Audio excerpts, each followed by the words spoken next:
ಮೃತದೇಹಗಳನ್ನು ಹೂತು ಹಾಕಿದ ಪ್ರಕರಣವನ್ನು ಜುಲೈ 19ರಂದು ರಾಜ್ಯ ಸರ್ಕಾರ ಎಸ್ಐಟಿಗೆ ನೀಡಿತು. ಪ್ರಣವ್ ಮೊಹಂತಿ ಅವರ ನೇತೃತ್ವದಲ್ಲಿ 3 ಐಪಿಎಸ್ ಅಧಿಕಾರಿಗಳನ್ನು ಒಳಗೊಂಡ ಎಸ್ಐಟಿ ತಂಡವನ್ನು ರಚಿಸಿ ರಾಜ್ಯ ಸರ್ಕಾರ ಆದೇಶವನ್ನು ಹೊರಡಿಸಿತ್ತು. ಅದರಂತೆ ಕಳೆದ 2 ದಿನಗಳ ಹಿಂದೆ ಎಸ್ಐಟಿ ತಂಡ ತನ್ನ ತನಿಖೆಯನ್ನು ಆರಂಭಿಸಿದೆ. ಡಾಕ್ಟರ್ ಪ್ರಣವ್ ಮೊಹಂತಿ ಅವರ ನೇತೃತ್ವದಲ್ಲಿ ಐಪಿಎಸ್ ಅಧಿಕಾರಿಗಳು ಈ ಒಂದು ಪ್ರಕರಣಕ್ಕೆ ಸಂಬಂಧಪಟ್ಟಂತೆ ತನಿಖೆಯನ್ನ ನಡೆಸ್ತಾ ಇದ್ದಾರೆ. ಸುಮಾರು 15 ಗಂಟೆಗಳ ಕಾಲ ಈಗಾಗಲೇ ಯಾವ ವ್ಯಕ್ತಿ ತಾನು ಮೃತದೇಹಗಳನ್ನ ಹೂತು ಹಾಕಿದ್ದೇನೆ ಅಂತ ದೂರನ್ನ ಕೊಟ್ಟಿದ್ದಾರೋ ಆ ವ್ಯಕ್ತಿಯನ್ನ ವಿಚಾರಣೆಗೆ ಒಳಪಡಿಸಿದ್ದಾರೆ ಎಸ್ಐಟಿ ಅಧಿಕಾರಿಗಳು. ಆ ವ್ಯಕ್ತಿ ಮೊದಲಿಗೆ ಧರ್ಮಸ್ಥಳ ಪೊಲೀಸ್ ಠಾಣೆಯಲ್ಲಿ ದೂರನ್ನ ದಾಖಲಿಸಿದ್ರು. ಅದಾದ ಬಳಿಕ ಬೆಳ್ತಂಗಡಿ ನ್ಯಾಯಾಲಯದಲ್ಲಿ ಸುಮಾರು 1 ಗಂಟೆ 20 ನಿಮಿಷಗಳ ಹೇಳಿಕೆಯನ್ನ ಕೂಡ ನೀಡಿದ್ರು. ಇದೆಲ್ಲ ಬೆಳವಣಿಗೆಗಳಾದ ಬೆನ್ನಲ್ಲೇ ಎಸ್ಐಟಿ ರಚನೆ ಕೂಡ ಆಯಿತು. ಇದೀಗ ಈ ಒಂದು ಎಸ್ಐಟಿ ವಿಚಾರಣೆ ಪ್ರಗತಿಯಲ್ಲಿದೆ. ನಿನ್ನೆ ಹಾಗೂ ಮೊನ್ನೆ ಆ ದೂರುದಾರ ವ್ಯಕ್ತಿಯನ್ನ ವಿಚಾರಣೆಗೆ ಒಳಪಡಿಸಲಾಯಿತು.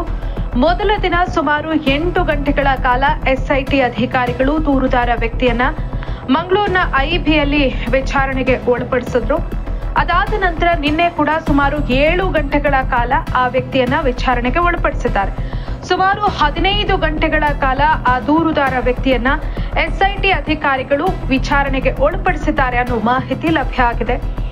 ಈ ಎಲ್ಲ ಬೆಳವಣಿಗೆಗಳ ನಂತರ ಇವತ್ತು ಆ ದೂರುದಾರ ವ್ಯಕ್ತಿಯನ್ನ ಸ್ಥಳ ಮಹಜರಿಗೆ ಎಸ್ಐಟಿ ಅಧಿಕಾರಿಗಳು ಬಹಳ ಬಿಗಿ ಭದ್ರತೆಯೊಂದಿಗೆ ಧರ್ಮಸ್ಥಳಕ್ಕೆ ಕರೆತಂದಿದ್ರು.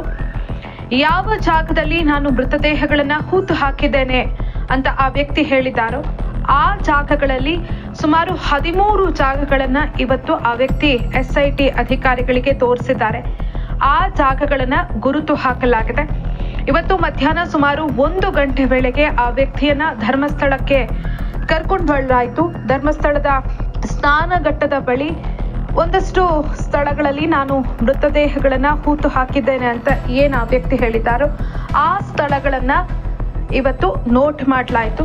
ಇವತ್ತು ಮೊದಲ ದಿನ 13 ಜಾಗಗಳನ್ನ ಆ ದೂರುದಾರ ವ್ಯಕ್ತಿ ತೋರಿಸಿದ್ದಾರೆ ಅನ್ನೋ ಮಾಹಿತಿ ಲಭ್ಯ ಆಗ್ತಾ ಇದೆ. ಈಗಾಗಲೇ ಹೇಳಿಕೆ ನೀಡುವಂತಹ ಸಂದರ್ಭದಲ್ಲಿ ಆ ದೂರುದಾರ ವ್ಯಕ್ತಿ 100ಕ್ಕೂ ಹೆಚ್ಚು ಮೃತದೇಹಗಳನ್ನ ನಾನು ಹೂತು ಹಾಕಿದ್ದೇನೆ ಅಂತ ಹೇಳಿಕೆಯನ್ನ ಕೊಟ್ಟಿದ್ದಾರೆ. ಹಾಗಾಗಿ ಇನ್ನಷ್ಟು ಸ್ಥಳಗಳನ್ನ ಆ ವ್ಯಕ್ತಿ ತೋರಿಸೋದು ಬಾಕಿ ಇದೆ. ಹಾಗಾಗಿ ನಾಳೆ ಕೂಡ ಈ ಸ್ಥಳ ಮಹಜರು ಪ್ರಕ್ರಿಯೆ ಮುಂದುವರಿಯಲಿದೆ. ಇವತ್ತು ಸುಮಾರು 13 ಜಾಗಗಳನ್ನ ಆ ವ್ಯಕ್ತಿ ತೋರಿಸಿದ್ದಾರೆ. ಧರ್ಮಸ್ಥಳ ಗ್ರಾಮದ ನೇತ್ರಾವತಿ ಸ್ನಾನಘಟ್ಟದ ಪಕ್ಕದಲ್ಲಿರುವಂತಹ ಅರಣ್ಯ ಪ್ರದೇಶದಲ್ಲಿ ಇವತ್ತು 13 ಮೃತದೇಹಗಳನ್ನ ಹೂತು ಹಾಕಿರುವಂತಹ ಜಾಗವನ್ನ ಗುರುತು ಹಾಕಲಾಗಿದೆ. ನಾಳೆ ಕೂಡ ಈ ಪ್ರಕ್ರಿಯೆ ಹೀಗೆ ಮುಂದುವರಿಯಲಿದೆ.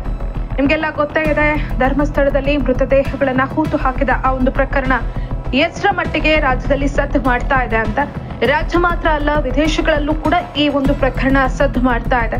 ಅನ್ಯಾಯವಾಗಿ ಸಾವನ್ನಪ್ಪಿದಂತಹ ಒಂದಷ್ಟು ಮಂದಿಗೆ ನ್ಯಾಯ ಸಿಗಬೇಕು ಅನ್ನೋ ಆಗ್ರಹ ಕೇಳಿ ಬರ್ತಾ ಇದೆ.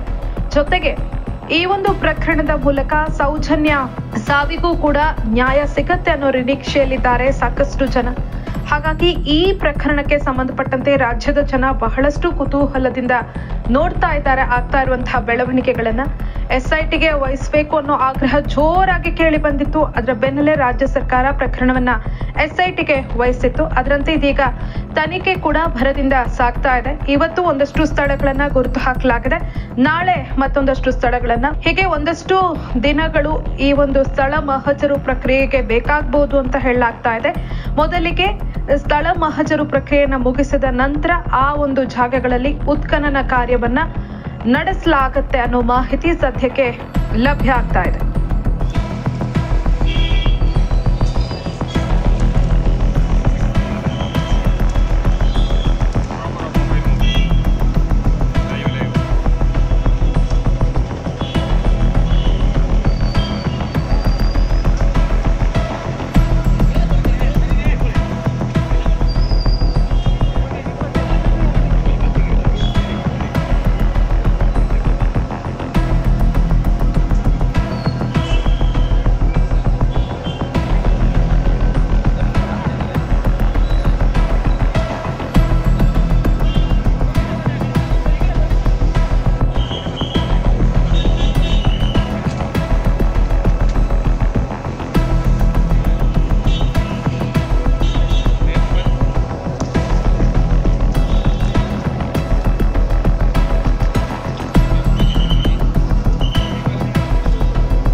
Most who fall short in NEET miss by two things: not enough practice, not enough clarity.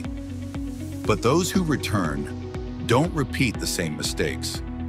They train harder, think deeper, practice relentlessly. This isn't a second attempt, it's a second chance. And this time it's different. Join St. Mary's NEET long-term program. Because you were never meant to give up. ಇಂತಹ ನೈಜ ಕುತೂಹಲ ಭರಿತ ಸುದ್ದಿಗಳು ನಿಮಗೆ ಸಿಗಬೇಕಂದ್ರೆ ರಾಜ್ಯದ ಪ್ರತಿಷ್ಠಿತ ಜನಪರ digital ಸುದ್ದಿ ಮಾಧ್ಯಮ ಪಬ್ಲಿಕ್ ಇಂಪ್ಯಾಕ್ಟ್ ಚಾನೆಲ್ ಅನ್ನು ಯೂಟ್ಯೂಬ್ನಲ್ಲಿ ಸಬ್ಸ್ಕ್ರೈಬ್ ಮಾಡಿಕೊಳ್ಳಿ. ವಿಡಿಯೋ ಇಷ್ಟವಾದರೆ ಲೈಕ್ ಮಾಡಿ, ನಿಮ್ಮ ಇಷ್ಟದವರಿಗೆ ಶೇರ್ ಮಾಡಿ, ನಮ್ಮನ್ನು ಪ್ರೋತ್ಸಾಹಿಸಿ. ಹಾಗೆಯೇ ಫೇಸ್ಬುಕ್ನಲ್ಲಿ ಪಬ್ಲಿಕ್ ಇಂಪ್ಯಾಕ್ಟ್ ಫಾಲೋ ಮಾಡೋದನ್ನ, ಇನ್ಸ್ಟಾದಲ್ಲಿ ಜೊತೆಯಾಗೋದನ್ನ ಮಿಸ್ ಮಾಡಬೇಡಿ. ಜಾಹೀರಾತು ಹಾಗೂ ಬಿಸ್ನೆಸ್ ಪ್ರಮೋಷನ್ಗಾಗಿ ಸಂಪರ್ಕಿಸಿ 9606037450 ಅಥವಾ 9353224116. ಇದು ಪಬ್ಲಿಕ್ ಇಂಪ್ಯಾಕ್ಟ್, ಜನಶಕ್ತಿಯೇ ನಿರ್ಣಾಯಕ.